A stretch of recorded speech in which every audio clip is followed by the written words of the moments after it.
Wolf3118 posed a question about preparing scenarios or investigations for Call of Cthulhu, and it's a great question. And as he mentioned, the rulebook is not set up to teach you how to make investigations. It's really set up to provide you with some interesting and different types of stories to get your players hooked. And then I really think they do assume that you'll pick up published scenarios and immerse yourself in the different ways to present the mythos before moving out on your own. But, you know, I'm not really sure how many people actually did it that way. I know when we started the game, really the very first, the third, maybe the fourth and fifth adventures that I ran, I wrote, or, you know, wrote. And then I started to tailor a series of scenarios, published scenarios that I liked, into a gradual lead-in for the huge campaign, Masks of Nyarlathotep. But anyway, that's neither here nor there.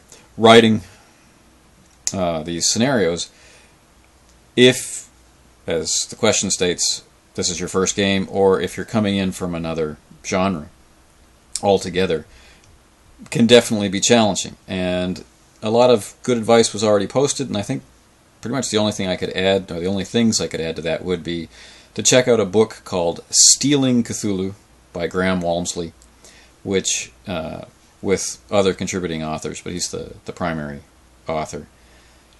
It's available as a PDF and in print.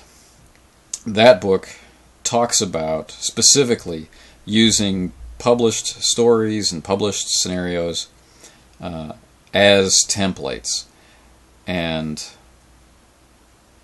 speaks about doing so in a way that maintains a very consistent feel, a Lovecraftian or mythos-inspired feel, so that you can have a certain degree of confidence that the right mood or atmosphere, or being true to Lovecraft or being true to the mythos, is represented in your gameplay. It's a short book, it's not expensive, it's well worth it just for the marginalia and other side notes that the contributing authors put in there. It's great fun to read, and there'll be some storytelling benefit from it.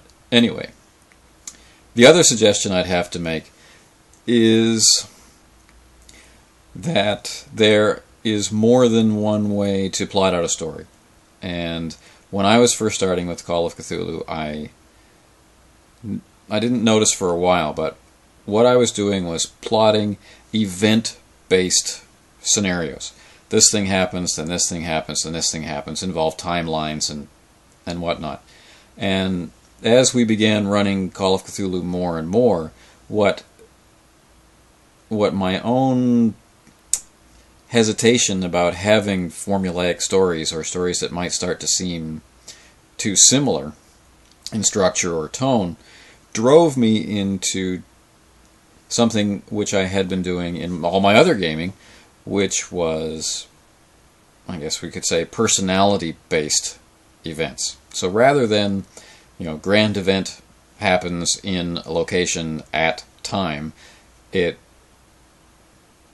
shifted to person with an agenda experiences other people with agendas and what comes out of that. And that approach to writing an investigation style scenario usually presents me, anyway, with more options than, or more natural seeming options, or options that the player group are more likely to engage with.